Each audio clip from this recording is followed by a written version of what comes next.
지금 이 순간 세상은 조용히 뒤집히고 있다. 은행에 돈을 맡겨두는 것이 더 이상 안전하지 않다. 금리를 내린다고 해도 물가는 내려오지 않는다. 오히려 천천히 그러나 확실하게 모든 가격이 오른다. 사람들은 여전히 말한다. 요즘은 투자하기 무서워요. 하지만 역사는 늘 반대였다. 가장 무서울 때 현금을 쥐고 있는 사람부터 무너졌다. 현금은 점점 녹아내리고 그 빈자리를 채우는 것은 실물 자산이었다. 한국 시장의 김치 프리미엄도 그 신호다. 과거에는 국제 시세보다 3%만 비싸도 비정상이라 했지만 지금은 20%를 넘어선다. 누군가는 비싸다고 말하지만 누군가는 그것이 시작이라 말한다. 금은 단순한 투자 상품이 아니다. 불확실성 속에서 인간이 마지막으로 붙잡는 신뢰의 금속이다. 통화가 흔들리고 시장이 요동칠수록 사람들은 지폐가 아닌 금속의 냉기를 택한다. 이제 선택의 시간이다. 두려움 속에 현금을 쥐고 있을 것인가? 아니면 두려움 너머의 현실을 직시할 것인가? 투자는 용기의 문제가 아니라 생존의 문제다. 지금 현금을 들고 있는 것이야말로 가장 위험한 투자다. 사람들은 금리 인하를 듣고 안도한다. 이제 좀 숨 쉴 수 있겠구나. 하지만 그건 착각이다. 진짜 변수는 명목금리가 아니라 실질금리다. 실질금리란 명목금리에서 물가 상승률을 뺀 값. 금리가 내려가도 물가가 내려오지 않으면 실질금리는 낮아진다. 그리고 실질금리가 낮아질수록 금의 가치는 높아진다. 지금의 세계는 그 미세한 균형이 깨지고 있다. 금리는 내려가지만 인플레이션은 3%대에서 끈질기게 버틴다. 통제되지 않는 물가, 줄지 않는 돈의 공급. 이 두 가지가 맞물리면 종이화폐의 신뢰는 무너진다. 그래서 금리 인하 사이클은 단순한 경기부양책이 아니다. 그것은 자산의 방향을 바꾸는 신호탄이다. 누군가는요, 금리가 낮아지면 투자 위축된다고 말하지만 현실은 정반대다. 금리가 내려갈수록 실질금리는 더 깊이 가라앉고 그 아래에서 금은 천천히 그러나 무섭게 올라온다. 지금 우리가 목격하는 것은 단순한 숫자의 변화가 아니다. 돈의 가치가 재편되는 과정이다. 은행의 이자는 줄고 물가의 속도는 멈추지 않는다. 그 사이에서 금은 무언의 통화로 자리 잡는다. 눈에 보이지 않는 전환이 시작됐다. 그리고 그 전환의 중심에는 언제나 금이 있었다. 세상은 더 이상 하나로 연결되어 있지 않다. 국경을 넘어 흐르던 자본은 되돌아가고 무역의 길은 좁아지고 있다. 이른바 탈세계와 새로운 시대의 파도가 밀려오고 있다. 한때 세계는 싸게 만들고 싸게 사고 싸게 살아왔다. 그러나 이제는 다르다. 공급망은 끊어지고 원자재는 귀해졌다. 나라마다 자국의 이익을 앞세우며 벽을 쌓는다. 그 결과는 분명하다. 가격은 오른다. 물가는 붙잡히지 않는다. 금리가 내려가도 인플레이션은 사라지지 않는다. 돈은 풀리는데 물건은 부족하다. 이 모순된 상황이 바로 금을 강하게 만든다. 9월 미국의 금리 인하가 확정되던 순간 횡보하던 금값이 폭발하듯 치솟았다. 그건 단순한 숫자의 반응이 아니었다. 세계 질서가 바뀌는 소리에 금이 먼저 반응한 것이다. 이제 시장은 더 이상 세계화의 논리로 움직이지 않는다. 달러의 힘도 중앙은행의 약속도 점점 신뢰를 잃어가고 있다. 사람들은 말없이 움직인다. 눈에 보이지 않게. 그러나 분명하게 그들의 손끝에는 종이가 아닌 금속의 무게가 있다. 그리고 그 무게가 세상의 중심을 조금씩 바꿔가고 있다. 전쟁은 언제나 인플레이션의 불씨였다. 총성이 울리면 정부는 먼저 돈을 찍는다. 총알보다 빠르게 인쇄되는 지폐. 그 순간 화폐의 가치는 서서히 무너진다. 인류의 역사를 보면은 두 가지 위기가 반복된다. 물가가 내려가는 디플레이션형 침체, 그리고 물가가 치솟는 인플레이션형 침체. 지금 세상이 맞이한 것은 후자다. 전쟁이 일어나면 국가의 논리는 단순해진다. 이겨야 한다. 무기를 사고 병사를 모으고 자원을 사들인다. 돈이 부족하면은 그냥 더 찍는다. 그 결과는 단 하나, 화폐 가치의 붕괴. 이때 사람들은 본능적으로 종이를 버리고 금속을 찾는다. 러시아와 우크라이나, 이란과 이스라엘, 어느 전쟁이든 시작되기 직전 금값은 폭발했다. 불안은 공포로, 공포는 신뢰의 이동으로 이어진다. 그 신뢰의 목적지는 언제나 금이었다. 하지만 금값을 움직이는 것은 단순한 총성과 불길이 아니다. 그 이면에 숨은 인간의 집단 심리, 화폐는 믿을 수 없다는 불안이 진짜 원동력이다. 전쟁은 끝나도 인플레이션은 남는다. 그리고 그 불안의 그림자 속에서 금은 다시 빛을 얻는다. 전쟁은 금값을 흔든다. 그러나 그것은 오래가지 않는다. 불이 붙은 듯 치솟던 그래프는 몇 달이 지나면 다시 제자리로 돌아온다. 러시아와 우크라이나, 이스라엘과 하마스, 중동의 불길도 예외가 아니었다. 전쟁이 터지면 사람들은 두려움에 금을 사들이지만 곧 현실은 차분히 균형을 되찾는다. 그 이유는 단순하다. 전쟁의 공포는 세계 전체를 뒤흔드는 듯 보이지만 실제로 경제에 미치는 영향은 작다.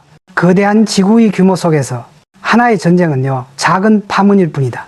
하지만 인간의 상상은 그 파문을 폭풍으로 만든다. 이 전쟁이 혹시 세계대전으로 번지면 그 불안이 금을 단기적으로 끌어올린다.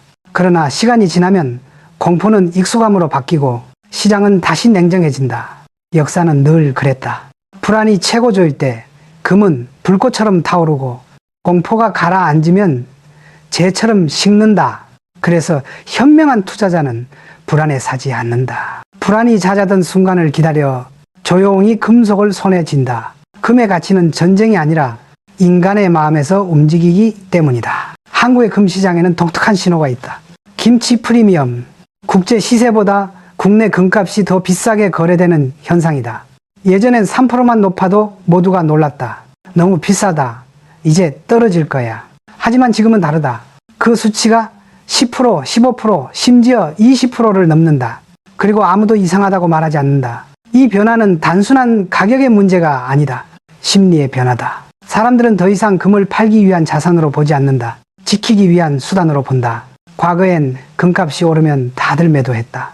이익을 실현하고 다시 현금으로 돌아갔다. 하지만 지금은 반대다. 금값이 오를수록 사람들은 더 꽉 준다. 아직 정점이 아니다. 그 믿음이 시장을 움직인다. 이 믿음이 커질수록 공급은 마른다. 수요는 폭발하고 김치 프리미엄은 다시 치솟는다. 예전엔 예외였던 현상이 이제는 일상이 되었다. 이 프리미엄은 단순한 통계가 아니다. 한국 투자자의 집단 심리, 그리고 시대의 불안을 반영한 거울이다. 이제 금은 단순한 금속이 아니라 불확실한 시대의 심리적 통화가 되었다. 2000달러 시대의 금은 비싸다는 말로 가득했다. 사람들은 고점을 두려워했고 가격이 오르면 팔기 바빴다. 그러나 지금은 완전히 달라졌다. 3000달러, 4000달러를 넘어도 누구도 금을 내놓지 않는다. 오히려 금고를 닫고 더 깊이 숨긴다.